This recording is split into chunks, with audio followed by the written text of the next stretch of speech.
A war in the Middle East can feel far away right up until it hits the gas station sign, and it already has. In the United States, gas moved above $4 a gallon. That is not a theory about what war might do later. That is the war showing up inside ordinary budgets. At the same time, factories across Asia started slowing as fuel and supply costs climbed, and in Europe, the inflation problem that was supposed to cool down started heating back up again. So the first signal is not subtle. This is already a cost of living story. But the bigger clue is what happens next. If this were just a simple oil spike, the pain would spread more evenly. It does not. Some places get squeezed early, others feel it later. Some governments start scrambling almost immediately. Others can absorb the hit for a while. So the real question is not just why prices are rising, it is who is standing closest to the weakest point in the system. What matters is not distance from the fighting. It is dependence.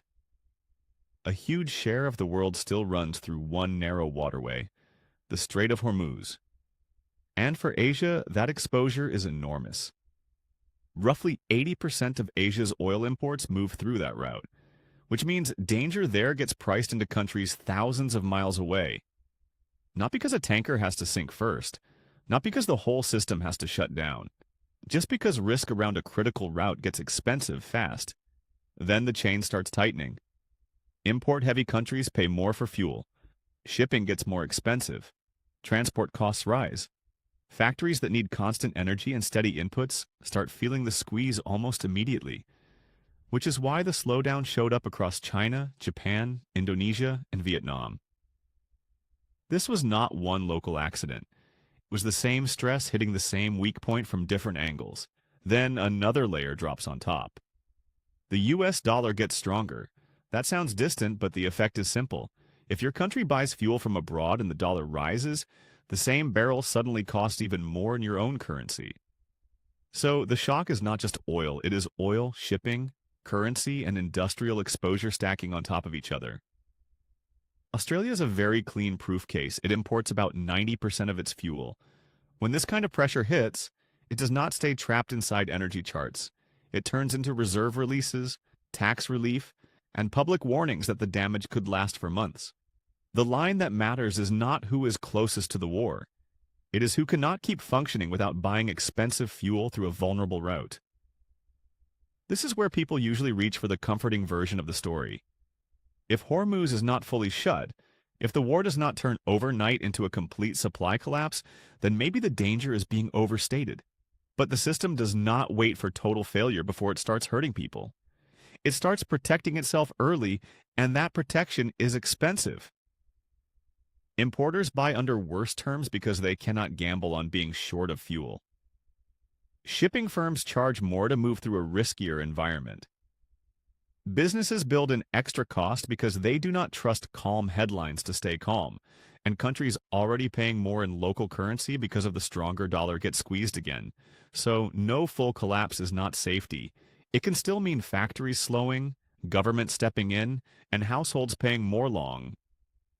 Before anyone says the words energy crisis, you can already see the pattern. Asian factory activity weakened under higher fuel and input costs. Europe started cutting growth expectations as energy costs pushed inflation pressure back into the economy. German institutes were warning that higher energy prices were lifting inflation again instead of letting it fade. Australia was not acting because everything was fine. It was acting because the system was already under strain. And once governments start dipping into fuel stocks or cutting taxes to soften the hit, that is not reassurance. It is proof the shock has moved beyond headlines and into policy.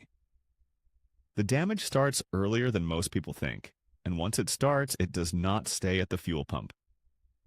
First, the hit lands on countries that have no choice but to keep importing fuel at the new higher price. They cannot pause the economy and wait for a better week. They pay more.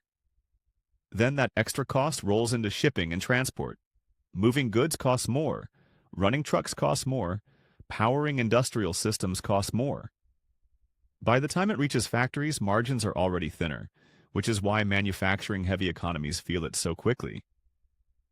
China, Japan, Indonesia, and Vietnam were not all hit for the exact same domestic reason. They were part of the same pressure chain. Higher energy bills and disrupted input costs were hardening into slower factory activity. When factories get squeezed, they have only a few options. They raise prices, they cut output, they slow hiring. They absorb some of the pain for a while and hope it passes, but they cannot absorb all of it forever. So the pressure keeps moving. It reaches stores as pricier goods. It reaches central banks and finance ministries as renewed inflation pressure. It reaches Europe as weaker growth forecasts and a harder fight to bring prices down. And then governments get pulled in. They release fuel stocks, they cut taxes, they offer relief, they argue about who should help pay and who should carry the burden. Even the political talk about asking Arab states to help fund the war showed the same thing. The money pressure arrives fast, but the plan for who pays usually arrives late, if it arrives at all. So governments become another shock absorber. But governments are not magic. Every dollar they spend cushioning fuel bills, every tax cut, every emergency support measure means the cost has not disappeared. It has just been shifted, and whatever businesses will not absorb and whatever governments cannot fully cover lands on households. That is when the story becomes brutally ordinary. Higher fuel bills, more expensive groceries and goods, slower growth, less room in the family budget. In the United States, gas above $4 a gallon was one clear warning light. Polling showed most Americans expected fuel costs to keep rising, and more than half expected the war to hurt their own finances. That reaction matters because people can feel the chain before they can name it. They know the squeeze is moving toward them.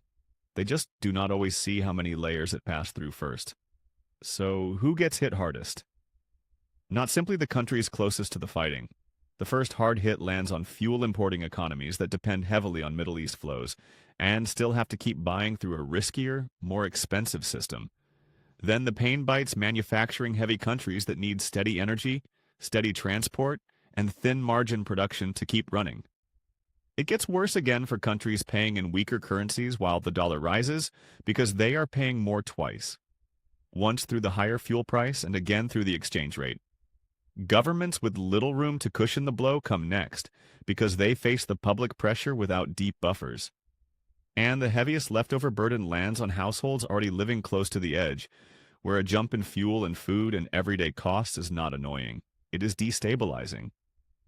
Australia mattered because heavy import dependence turned a global shock into a domestic policy problem fast.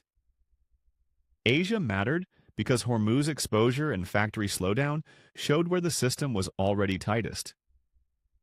Europe mattered because higher energy costs were not staying in energy. They were feeding back into inflation and growth. And even the United States mattered, despite all its size, because gas above $4 showed that large economies get hit too, just through different channels and at a different speed. But the hardest hit all share the same problem.